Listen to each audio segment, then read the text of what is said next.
say that very mindful of the need for the United States not to always be pointing fingers and lecturing, and to be somewhat introspective as we think about these things. In some ways we can do better ourselves in a number of different things.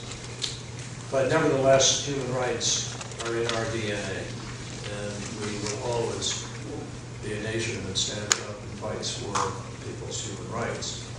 Sergei Magnitzky, a young lawyer who was tortured and killed by Russian authorities after he whistleblowered and told about corruption within Russia. But to have a legacy of advancing international human rights, that those who are involved in gross human rights violations should not have the privilege to visit our country or to use our banking system, which in many cases is where they want to put their illegal gains in our banking system and properties in our country. So that is the purpose, but the main purpose is to have countries take action under their own, that they should hold those who violate these standards accountable under their own laws. In terms of this additional information that you think has to be provided in the classified annex, I'm just wondering whether that's not putting at risk classified information in a context where it may not be necessary, where it doesn't add that much more to the outcome.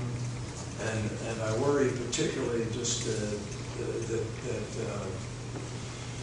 it requires so much more detail in a classified form that it's going to be available to a broader group of readers, and therefore, given our recent experience with a lot of classified information, I'm just not that comfortable. It is our preference that those that are denied the opportunity to visit because of gross human rights violations, that their names will be published because of name and shame, that it has worked well in human rights issues historically, and we think that's the preferred route to do. Go. The administration raised some legitimate questions with this bill originally as to how they would exercise a national security waiver if they felt the release of the name caused a national security problem. We thought they could issue the waiver as it was originally drafted, but there was some concern about that. So we went back to the co-sponsors and we allowed them to, the administration, to file a classified annex, because we thought that's the proper way to protect the identity of a person who they believe should be banned from coming to this country. But for national security reasons, they cannot list the name. Maybe an informant issue. Those in favor, say aye. Aye. Opposed, nay. The ayes have it unanimously, and the bill will be recorded, and you and I will continue, Senator. Absolutely. Absolutely. To work on thank you, everybody. Sergei Magnitsky then discovered a crime which, combined with newly discovered travel records, proves a collaboration between Interior Ministry officers and organized criminals. In December of 2004, Dmitry Kluyev and his lawyer Andrei Pavlov attempted to steal $1.6 billion worth of shares in the Mikhailovsky Dock. A criminal case was launched against the Kluyev crime group. The investigation into the crime was headed by Interior Ministry. Corrupt officials to be held accountable and punished for their crimes. I believe the Russian people agree with us that corrupt officials who steal money from the citizens and government of Russia should not be able to hide it in U.S. banks or use it to finance shopping trips and vacations in the United States.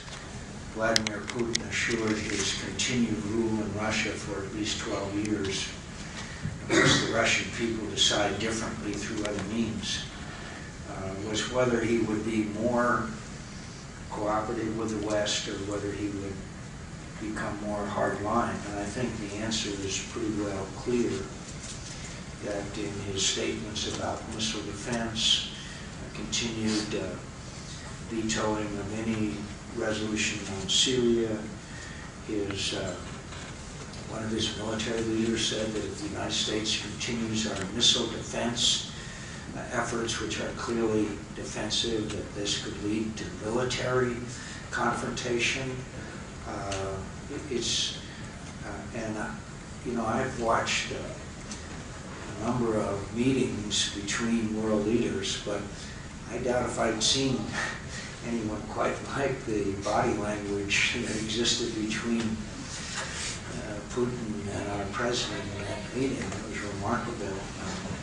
Both of them had to look on their faces like they'd rather be anywhere else than in that room. So, and why he's doing all that, whether it goes back to his origins as a KGB colonel or whether it goes back to concerns about internal dissent within Russia, the demonstrations, but this story is one that needs to be told around the world. It needs to be told because the courage and dedication of one person, Sergei Magnitsky, should be an example and a motivation to all of us.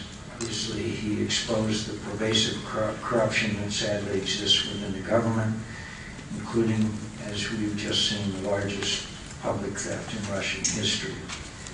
His work and Bill's relentless efforts to draw attention to it has also now brought to light the connection between Russian officials and the dangerous transnational criminal organization known as the Kluyev Group. By the way, I take it that real estate in Dubai is pretty expensive, and I don't think I'm going to be able to invest there. But with officials of the Russian Federation to engage in bribery, embezzlement, fraud, commit company thefts, and possibly numerous murders. I take it that heart disease is a growing problem in Russia today. Furthermore, the laundering mechanism, use of similar money laundering mechanism used by Mexican drug smugglers and North Korean and Iranian weapons traffickers. The information that Sergei uncovered suggests that the U.S. financial system may have even been compromised and abused by this criminal organization.